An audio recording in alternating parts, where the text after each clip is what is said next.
Hello friends, welcome back to my YouTube channel and welcome back to my new video. So friends, मैं हूं ज्योति और हमेशा की तरह मैं आप सभी का बहुत बहुत स्वागत करती हूं हमारे यूट्यूब चैनल पे।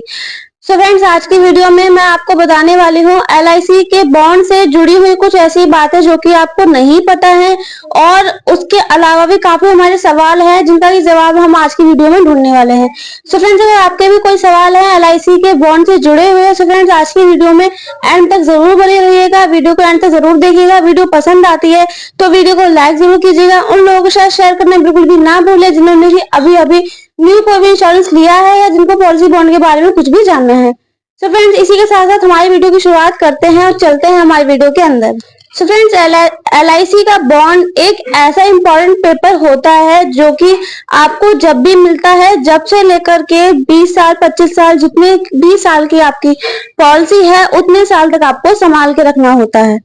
सो फ्रेंड, उससे जुड़े हुए काफी सवाल लोगों के मन में होते हैं। कई लोगों को ये भी नहीं पता होता है कि एलआईसी का बॉन्ड क्या होता है। इसके साथ साथ फ्रेंड्स, मैं आज आपको कुछ बातें बताने वाली हूँ, जैसे कि एलआईसी का बॉन्ड क्या होता है। दूसरा पॉइंट कि एलआईसी के बॉन्ड की हमें कब कब जरूरत पड़ती है। और तीसरा पॉइंट, अगर हमारे पास एलआईसी का बॉन्ड नहीं है यानी कि मिसप्लेस हो गया है और या फिर अगर आपको अभी तक बॉन्ड नहीं मिला है तो उस केस में क्या हो सकता है। सो फ्रेंड, वीडियो में हम लोग यही डिस्कस करने वाले हैं। सो फ्रेंड, चलिए अगर मैं सबसे पहला पॉइंट हमारा डिस्कस करूं कि एलआईसी का पॉलिसी बॉन्ड होता क्या है। सो फ्रेंड्स, जब भी आप कोई भी नया इंश्योरेंस करवाते हैं, कोई भी एलआईसी की नई पॉलिसी करवाते हैं तो उस टाइम पर आपको एक पेपर मिलता है। आज के टाइम में वो एक बुक की तरह है, यानी कि काफी थोड़ा मोटा होता है, 15-20 पेजों का वो होता है। उसको हम बोलते हैं पॉलिसी बॉन्ड भी बोलते हैं, पॉलिसी डॉक्यूमेंट भी बोलते हैं और पॉलिसी किट भी बोलते हैं।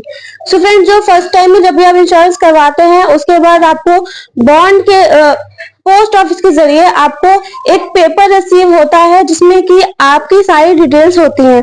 फॉर एग्जांपल, आपका पॉलिसी नंबर क्या है, आपका डेट ऑफ बर्थ क्या है, आपका प्लान कौन सा है, उसका इंस्टॉलमेंट कितना आपका जाना है, आपके एजेंट का नाम क्या है, आपका एड्रेस क्या है, आपका मोबाइल नंबर आपने क्या डलवाया है, आपकी एज क्या है उस टाइम पे। तो वो सारी चीजें क्या होती हैं आपके पॉलिसी बॉन्ड पर होती हैं। सो फ्रेंड्स, ये होता है हमारा पॉलिसी बॉन्ड। फ्रेंड्स, अगर मैं बात करूं 10-15 साल पीछे की, तो फ्रेंड्स उस टाइम पे क्या होता था, आपको पोस्ट के जरिए भी आपका डॉक्यूमेंट आता था और कई बारी आपका एजेंट भी आपको पॉलिसी बॉन्ड दे देता था। तो फ्रेंड्स, उस टाइम पर वो थोड़ा पतला होता था, लेकिन आज के टाइम पे काफी मोटा होता है वो आपका पॉलिसी बॉन्ड। अब फ्रेंड्स, दूसरा पॉइंट हम लोग यहाँ पे ये डिस्कस कर लेते हैं कि आपको किन किन चीजों में आपके पॉलिसी बॉन्ड की जरूरत होती है। सो फ्रेंड्स, सबसे पहले हम लोग बात करते हैं लोन की। जब भी आप अपनी पॉलिसी पर लोन लेते हैं इन फ्यूचर में, मान लीजिए कि आपकी पॉलिसी को 5 साल हो चुके हैं और आपको किसी भी फाइनेंशियल प्रॉब्लम के लेने की जरूरत आन पड़ी है, तब आप क्या करेंगे, एलआईसी से लोन लेंगे। सो फ्रेंड्स, जब आप लोन लेते हैं तो उस टाइम पर आपका पॉलिसी बॉन्ड पॉलिसी डॉक्यूमेंट आपके पास होना चाहिए, क्योंकि जब तक आपके पास आपका डॉक्यूमेंट नहीं होगा तब तक आपको लोन नहीं मिलेगा। क्योंकि जब भी आप लोन लेते हैं तो आपका जो पॉलिसी बॉन्ड है वो आपकी ब्रांच में जमा हो जाता है। और फ्रेंड्स, जमा होने के बाद में जब भी आप अपना लोन पूरा उसको पे कर देते हैं, मान लीजिए कि आपको 2 लाख रुपए का लोन मिला है और आपने 2 लाख रुपए का लोन आपने 1 साल पहले लिया था। अब आप वो लोन की जो किस्तें हैं और जो लोन का आपका प्रिंसिपल अमाउंट है वो पूरा के पूरा पैसा आप रिटर्न कर चुके हैं। तो उस केस में क्या होगा, जो एलआईसी की ब्रांच है यानी कि जो आपकी सर्विसिंग ब्रांच है वो आपका बॉन्ड बाय पोस्ट यानी कि पोस्ट ऑफिस के जरिए आपके घर तक पहुंचा देगा। अब फ्रेंड्स, बात करते हैं कि दूसरा ऐसा कौन सा केस होता है जिसमें आपको आपके जो पॉलिसी बॉन्ड है उसकी जरूरत पड़ती है।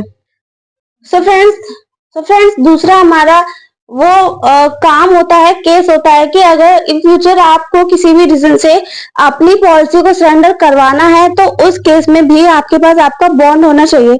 फॉर एग्जाम्पल, आपने अपनी पॉलिसी को 6 साल चलाया और 6 साल चलाने के बाद में आपको ऐसा फील होता है कि अब मैं इस पॉलिसी को नहीं चलाना चाहता, या फिर आपको वो पॉलिसी लेनी ही नहीं थी, आपके एजेंट ने आपको फोर्स करके दी, और या फिर अब आपके पास इतना बजट नहीं है या फिर आपने कोई और नया इंश्योरेंस करवा लिया है, तो आपको लगता है कि ये इंश्योरेंस इसका इतना प्रीमियम मैं नहीं देना चाहता, तो आप अगर उस पॉलिसी को बंद करते हैं, सरेंडर करते हैं, तो उस केस में भी आपको आपके पॉलिसी बॉन्ड की जरूरत पड़ती है।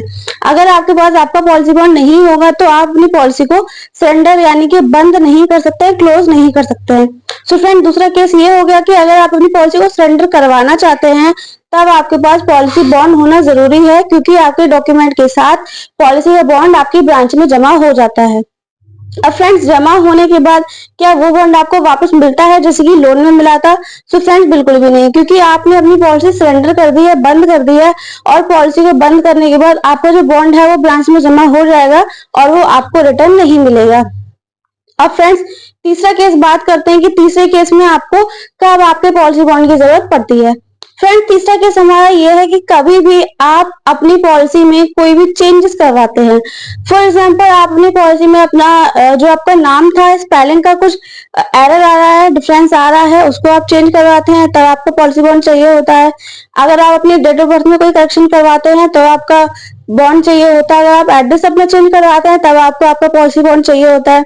इट मीन आप अपनी जो आपने पॉलिसी ली थी, पॉलिसी लेते समय और आज के डॉक्यूमेंट में अगर कोई भी आपका डिफरेंस आ गया है, एड्रेस का, नाम का, डेट ऑफ बर्थ का, फादर नेम, कुछ भी ऐसा डिफरेंट आया है, तो उस केस में क्या होगा, उस केस में भी आपको आपका पॉलिसी बॉन्ड के साथ साथ डॉक्यूमेंट देने होंगे, एप्लीकेशन देनी होगी, तब आपके वो जो आपके मिस्टेक्स हैं वो सही होंगी।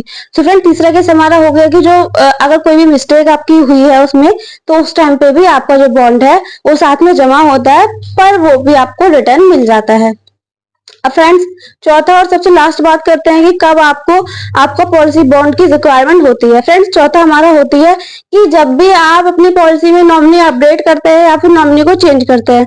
फ्रेंड्स, नॉमिनी अपडेट और चेंज दोनों में डिफरेंस है। नॉमिनी अपडेट उस केस में होता है कि आपने अगर अपने बेटे की पॉलिसी ली थी जो कि उस टाइम पर 5 साल का था, लेकिन अब वो 18 साल का हो चुका है, तो उस केस में क्या होता है, नॉमिनी अपडेट होता है, यानी कि फ्रेश नॉमिनी होता है। सो फ्रेंड, उस केस में भी आपका जो पॉलिसी बॉन्ड है उसकी रिक्वायरमेंट होती है, वो आपका ब्रांच में जमा होता है, लेकिन वो भी आपको रिटर्न मिल जाता है। फ्रेंड्स, दूसरा हमारा होता है पॉलिसी अगर आप नॉमिनी को चेंज करते हैं। फ्रेंड्स, नॉमिनी चेंज का मतलब है कि ऑलरेडी आपकी पॉलिसी में एक नॉमिनी था, लेकिन आप उसको किसी भी रीजन से चेंज करते हैं उसको, तो आपको पॉलिसी बॉन्ड तब भी अपना ब्रांच में देना होता है। फ्रेंड्स, इसके साथ साथ सबसे लास्ट हमारा पॉइंट है कि कब आपको आपकी बॉन्ड की जरूरत होती है, तो वो है आपका मैच्योरिटी पे। यानी कि आपने अगर 20 साल की पॉलिसी ली है और आपकी मैच्योरिटी अगले महीने होने जा रही है, तो उस केस में क्या होता है, आपको आपका पॉलिसी बॉन्ड की रिक्वायरमेंट होती है। विदाउट पॉलिसी बॉन्ड आपको आपकी मैच्योरिटी का पैसा नहीं आता है। अगर फ्रेंड्स आपकी पॉलिसी 1 लाख की है, 50,000 की, 80-90,000 की है, तो उस केस में क्या होता है कि अगर आपने ऑलरेडी अपने बैंक की डिटेल्स दे रखी है, तो वो ऑटोमेटिक ही आपके अकाउंट में पैसे आ जाते हैं। लेकिन अगर आपकी पॉलिसी बड़ी है, 2 लाख, 3 लाख की है, 4 लाख की है, फ्रेंड, उस केस में भी आपको आपका जो बॉन्ड है वो आपको देना होता है, तभी आपके जो मैच्योरिटी के जो अमाउंट है, जो आपकी मैच्योरिटी है, वो आपके अकाउंट में आती है। अब फ्रेंड, सबसे लास्ट में आपको ये बता देती हूँ कि अगर आपका पॉलिसी बॉन्ड किसी भी रीजन से आपके पास नहीं है, हो सकता है कि आपके एजेंट ने ही आपको ना दिया हो सकता है कि वो आपसे मिसप्लेस खो गया हो सकता है कि आपने जब भी अपने एड्रेस से यानी कि कहीं आप शिफ्ट हुए हैं कहीं और, तो उस दौरान आपका जो बॉन्ड है वो मिसप्लेस हो गया, कुछ भी हो सकता है। मेन रीजन ये है कि अगर आपके पास पॉलिसी बॉन्ड नहीं है, तो क्या आप इन कामों को कर सकते हैं या फिर नहीं कर सकते, और अगर आप इन कामों को कर सकते हैं तो कैसे कर सकते हैं। सो फ्रेंड्स, जब भी आपके साथ अगर ऐसा कभी होता है कि सबसे पहले तो आप पॉलिसी बॉन्ड को हमेशा संभाल के रखना है, लेकिन अगर इन केस अगर आपका पॉलिसी बॉन्ड भी मिसप्लेस हो चुका है, सो फ्रेंड्स उस केस में क्या होता है कि आपको डुप्लीकेट बॉन्ड बनवाना होता है, जो कि आपके ब्रांच से बनता है और जिसके लिए कि आपको एप्लीकेशन देनी होती है, उसका एक अलग से फॉर्मेट होता है, उसके लिए आपको कुछ अमाउंट भी पे करना होता है ब्रांच में, तब आपका जो डुप्लीकेट बॉन्ड है वो बन के आता है और उसके जरिए आप अपनी पॉलिसी के जो मैंने आपको सारे काम बताए वो आप कर सकते हैं। सो फ्रेंड्स, ये थी हमारी पॉलिसी बॉन्ड से जुड़ी हुई कुछ बातें जो कि आपको पता होनी चाहिए। और फ्रेंड्स, अगर आपका भी सवाल है कुछ इससे अलग जो कि मैंने वीडियो में कवर नहीं किया, सो फ्रेंड्स आप मुझसे कमेंट करके पूछ सकते हैं, मैं आपका सवाल का जवाब देने की पूरी कोशिश करूंगी। सो फ्रेंड्स, इसी के साथ साथ आज की वीडियो में सिर्फ और सिर्फ इतना ही। वीडियो कैसी लगी हमें कमेंट करके जरूर बताइएगा, लाइक करना बिल्कुल भी ना भूलें, उन दोस्तों के साथ शेयर जरूर करें जिसको कि इस वीडियो की जरूरत है। सो फ्रेंड्स, आज की वीडियो में सिर्फ और सिर्फ इतना ही। मिलते हैं नेक्स्ट वीडियो में। तब तक अपना ध्यान रखिए, अपनी फैमिली का ध्यान रखिए, खुश रहिए। Bye friends.